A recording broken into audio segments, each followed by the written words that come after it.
You're sitting in an exam room. You're describing your pain, where it is, when it hurts, what makes it worse. The doctor's listening, taking the notes. They do the physical exam. They move your hip through various positions. They order an MRI. The MRI comes back normal. The doctor reviews it with you, points to the screen. Everything looks fine. No tears, no arthritis, no structural damage. But you're still in pain. You're still limited. You can't do the things you used to do. The doctor says, well, if the MRI is normal, there's no structural problems. Try physical therapy. Give it time. You leave confused and frustrated. Here's the question. Did your doctor miss something? Did they not look carefully enough at the MRI? Did they not examine you thoroughly enough? Are they not a good doctor? The answer is usually no. They didn't miss something within their diagnostic model. The diagnostic model itself is the problem. The model they're trained to use is designed to see certain types of problems and systematically miss others. Specifically, is designed to detect structural pathology in male bodies. When you're a woman with functional dysfunction after pregnancy, the model wasn't built for that. First, let's define what means by diagnostic model. It's not a physical thing you can point to. It's a framework, a systematic approach to figuring out what's wrong. Medical students are taught a specific way to approach diagnosis. After specific questions about the chief complaint, so what brought you in, history of present illness, so details about your current problem, past medical history, family history, social history, review of systems, so a checklist of systems. These questions are standardized. Same questions for everyone with similar complaints. Perform physical exam, follow specific protocols. They look at the area, palpations, so feel for abnormalities, range of motion testing, special tests specific to the area.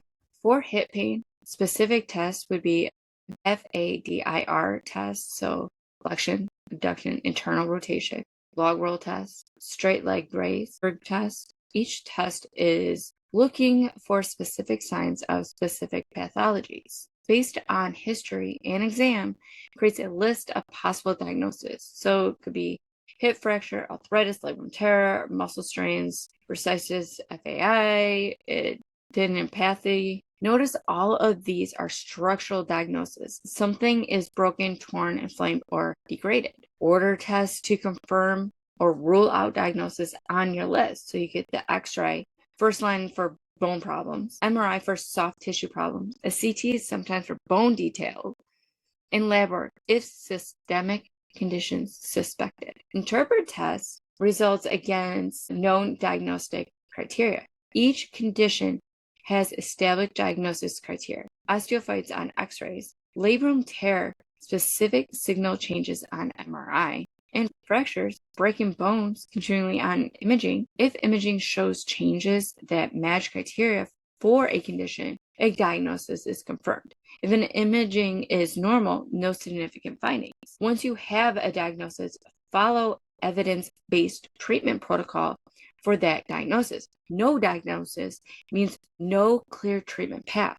This model works well for acute injuries, fractures, clear structural pathologies, infections, tumors, advanced arthritis, things you can see on imaging and measuring objectively. This model doesn't work well for function movement dysfunction, motor control problems, compensation patterns, multiple factual pain, problems that develop gradually, pain without clear structural correlates, things that don't show up on static imaging. The model itself is built on assumptions. Pain has a structural cause that can be identified. Imaging will reveal the cause. Similar symptoms equals similar pathology. Bodies are standardized, the male standard.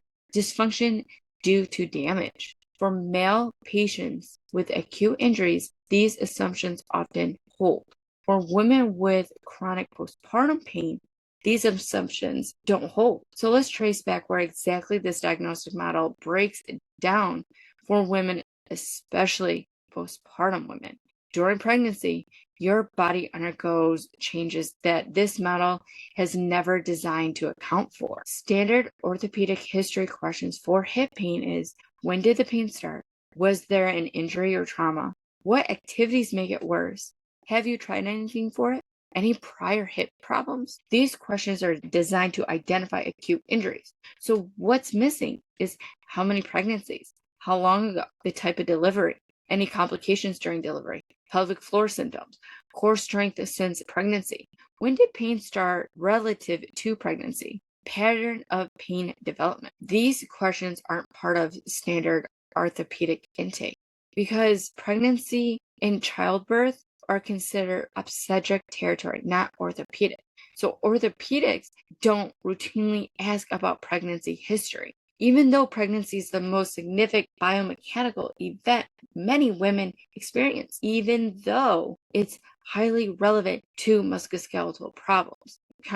The model doesn't prompt them to ask these questions. So crucial information is missed in the history-taking phase. Standard hip physical exam tests structure, integrity, and range of motion. What it doesn't test for is core muscle activation during movement, your pelvic floor coordination, movement pattern quality, compensation patterns, muscle activation sequencing, stability under load, functional movement patterns.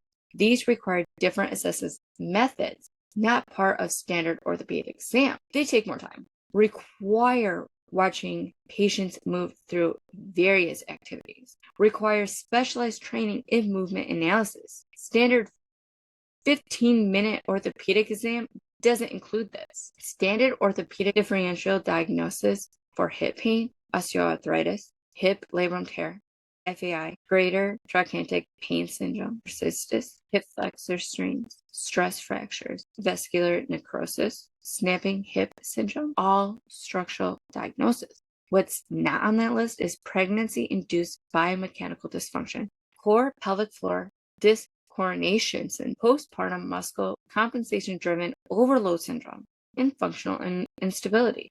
These don't have official ICD diagnostic codes. They're not in the standard diagnostic framework. So they're not considered as possibilities. If it's not on your differential diagnostic list, you're not looking for it. MRI is ordered to identify structural pathology. Radiologist looks for tears, fractures, arthritis, bone marrow changes, fluid collection, masses. What MRI doesn't look for is how muscles are functioning, motor control patterns, coordination, stability during movement, load distribution, pelvic floor function. MRI requires lying completely still. It can't capture a dynamic dysfunction. When MRI is normal, the model concludes no structural pattern, no structural problems equals no problem. But functional problems don't show up on an MRI. When imaging comes back normal, the diagnostic model has reached its endpoint. No structural pathology identified. Therefore, one of these conclusions is either 1, nothing is wrong, that's a patient dismissal. 2, maybe it's just a strain, give it time. 3, try PT and see if it helps. Or 4, maybe it's stress related, psychological. There's no further diagnostic process to identify functional problems because functional diagnostic isn't part of orthopedic diagnostic model. Treatment algorithms are diagnostic based. If diagnostic equals labrum tear, arthroscopic. If diagnostic equals arthritis, anti-inflammatories, possible replacement. If diagnostic equals vertices equals injection and PT. If no diagnostic, normal imaging, generic conservative care. Generic PT is strengthens hip, stretch hip flexors, ice, and modify activity, not specific to the actual problem because the actual problem was never diagnosed. Doesn't address the cause because the cause isn't within the model's framework. How does the diagnostic model assume male bodies as default? In medical training, anatomy and pathology are taught using male body as the standard. Female body is taught as variations from this standard. This affects how doctors approach diagnosis.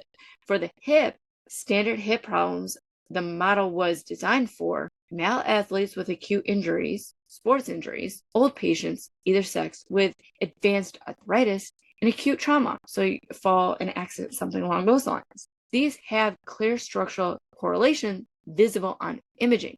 Postpartum women with gradual onset pain after pregnancy. This isn't the original model. Pregnancy creates unique biomechanical changes. Ligament laxity persists postpartum. Pelvic ring changes. Core muscles separate and dysfunctional.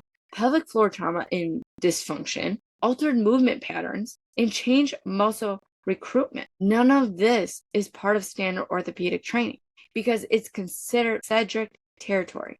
But OBGYN don't treat chronic musculoskeletal pain, so it falls between specialties. The male body model doesn't include pregnancy biomechanics, postpartum recovery, pelvic floor as integral to hip core function, hormone effects on tissue, and childbirth trauma, because male bodies don't experience these. So when the diagnostic model was developed based on male patients, these weren't included. They still aren't comprehensively. Here's how it'll play out in a practice. Women 2 years postpartum describe, my hip started hurting about 8 months after I had my baby. It's gotten progressively worse. It hurts when I pick up my child and when I walk for more than 15 minutes when I roll over in bed. Doctor says hip pain, gradual onset, worsens with activity, runs through the standard differentials, could be early arthritis, could be labral tear, could be bursitis, orders MRI. MRI is normal. Doctor thinks no structural pathologies, probably just muscle strain, should get better with PT in time. What the doctor doesn't consider, because it's not in their diagnostic model, is alternative consideration. Pregnancy 2 years ago created biomechanical change. Core and pelvic floor likely dysfunctional. Hip compensating for core weakness. Compensating patterns create overload.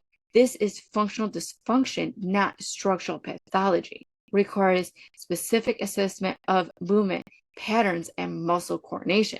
Treatment needs to address the functional problem, not imaginary structural problem. This entire diagnostic pathway isn't in the standard orthopedic model. Not because doctors don't care, but because they weren't trained in it. It wasn't part of our medical school curriculum, wasn't part of residency training. It's typically covered in continuing medical education. The diagnostic framework they learn doesn't include it.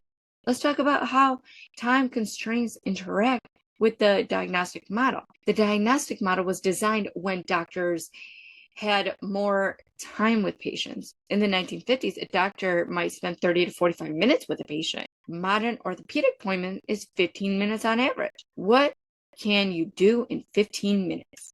Between 0 to 2 minutes, beginning, views chart, patient explains why they're there. Minutes 2 and 5, brief history, asking standardized questions from the model. Between 5 to 10 minutes, physical exam, running through standard tests. 10 to 13 minutes, explanation, ordering imaging, or discussing results, explains the next step.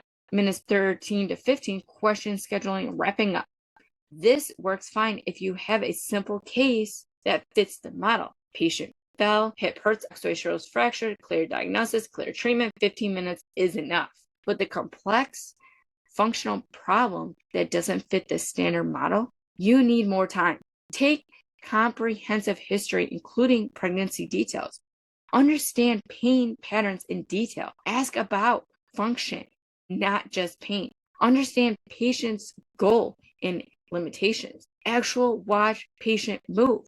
Assess multiple movement patterns. Test muscle activation. Identify comprehension. This takes 60 to 90 minutes minimum. This can't be done in 15 minutes. So doctors default to the standard model. Quick history, standard exam, order imaging, schedule follow-up to review the results. Total time with the patient, maybe 25 to 30 minutes across 2 visits. Not enough time to identify functional problems outside the standard model. And remember, insurance reimbursement, 15-minute visit follows standard protocol. Doctors will get reimbursed $80 to $130. The reimbursement system doesn't support comprehensive assessment. It's a financial push doctors toward the quick standard model.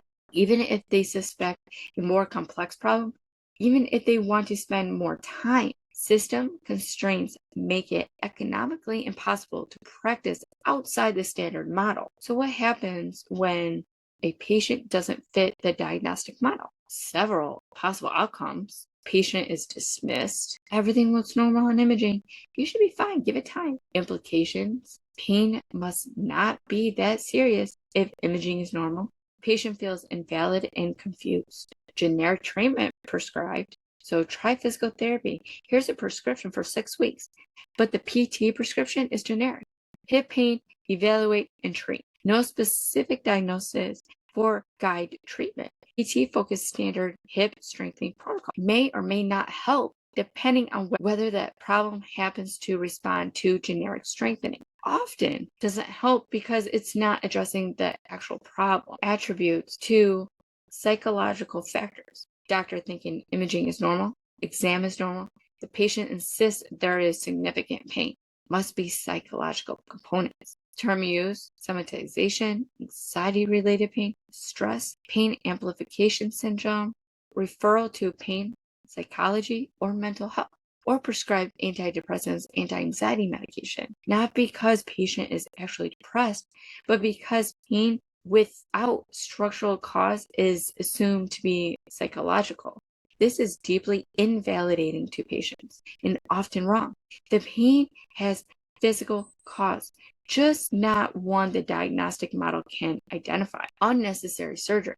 MRI shows minor findings, small labrum phrase, mild bone spurs, slight cartilage irregularity, probably not actual causing symptoms, but it sometimes. Doctor focuses on the finding because it's the only abnormality visible. We could do arthroscopic to clean this up. It might help. Patient is desperate for answers and treatment.